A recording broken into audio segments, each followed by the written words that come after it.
tayo ngayon sa SM Mega Mall Cinema 4 para sa isang special na event ng Philippine Charity Sweepstakes Office of PCSO. Dito magaganap ang isang exclusive black screening ng movie na The Lotto Winner, directed by Arceles Reyes, at magbibidahan ng mga veteranong aktor at aktres na sina Albert Martinez at Kylie Padilla. So dahil invited tayo for today's event, so meron tayo all-access interview sa production. Kaya tara!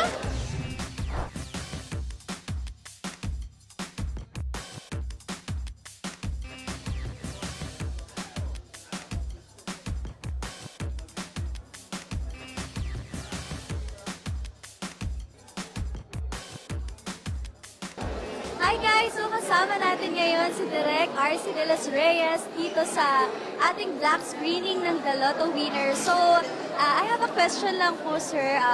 Ano po yung message po nung movie po na to?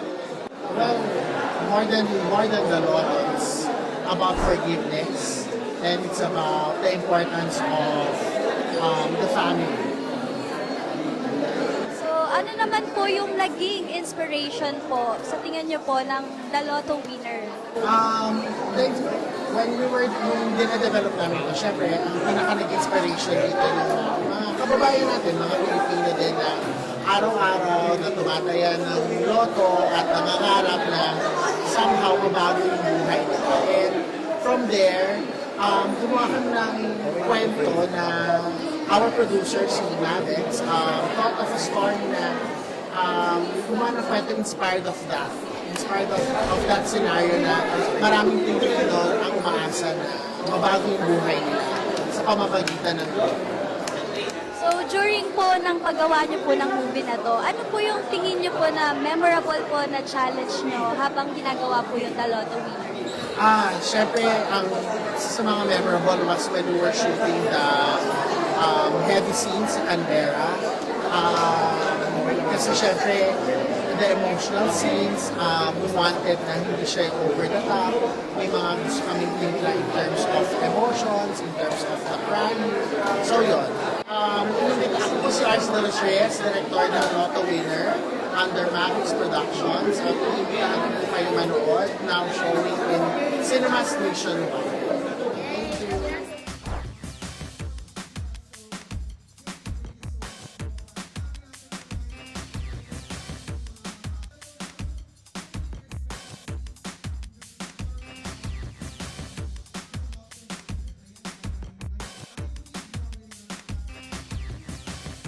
Kaya, at pagtalaga ng kanyang numero, siya ay pinalad at nanalo ng loto. Yung dulo doon, hindi ka napakwento kasi andun yung kwento natin maganda. Ang kinento ko lang sa inyo, yung umpisa. Kayo po lahat, maganda po kayo ng inyong mga meron kayong tissue paper. Kung wala po, yung nagbibenta po sa labas, kumuha na kayo, nagkakailanganin yung mga may konti. Magandang gabi po sa inyo lahat. Gabi po sa inyong lahat. Ang dami may kaya. Gaya po nung sinabi ni Sir Albert, kanina ako po si Aya dito. Ako po ang anak ni Louie. And ayoko masyadong mag-spoil, pero gusto ko lang sabihin na ang pelikulang to has a special place in my heart. Binasa ko pa lang yung script nito, umiiyak na ako. And yun yung madalas, yun yung gauge ko para mamili ng mga pelikulang gagawin ko. Kasi, like they said kanina, ang pelikulang po to is about forgiveness. And alam naman po natin na forgiveness is something very hard to do sometimes.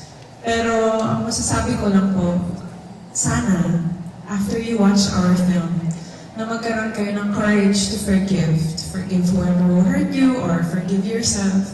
And sabi ko din, palagi, after nyo panoorin to, sana may gusto kayong tawagan, o kamusta actor ng movie.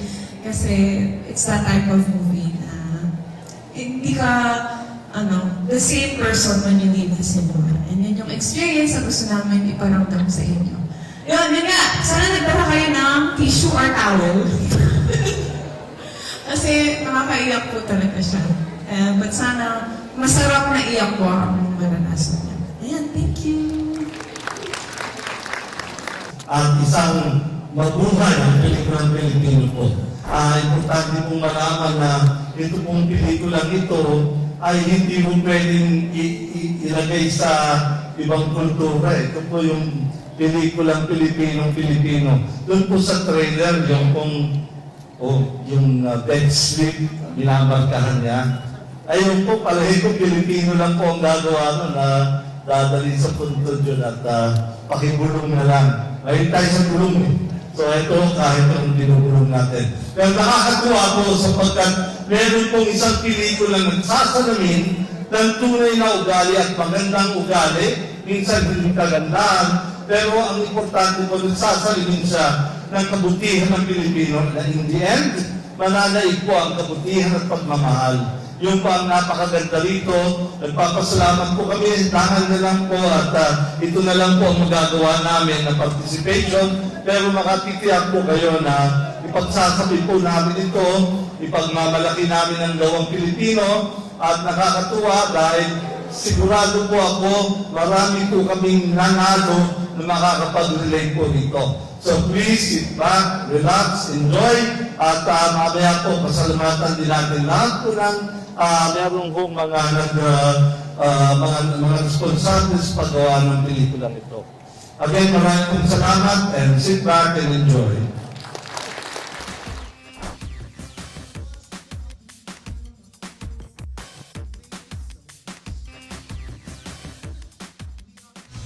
Grabe guys, sobrang nakaka-touch at nakakaiyak itong movie na to na The Lotto Winner, directed by R.C. De Los Reyes at tinampanan ni Albert Martinez at Kylie Padilla. So guys, ito ay ongoing showing pa. Ngayon, nagsimula ito noong Feb 18. Kaya ano pang hinihintay nyo? Manood na rin kayo. Kudos kila Direk R.C. De Los Reyes, kay Sir Albert Martinez at Miss Kylie Padilla. And also kay PCSO General Manager Mel Robles. Maraming salamat sa PCSO sa pag-invite sa DATV All Access. It's an honor to be here. Congratulations po. At para sa iba pa naming mga ganap, sa mga susunod na ganap, abangan nyo ulit kami. DATV All Access Channel 31. Muli, ako si Ivy Gatchalian mula sa DATV All Access.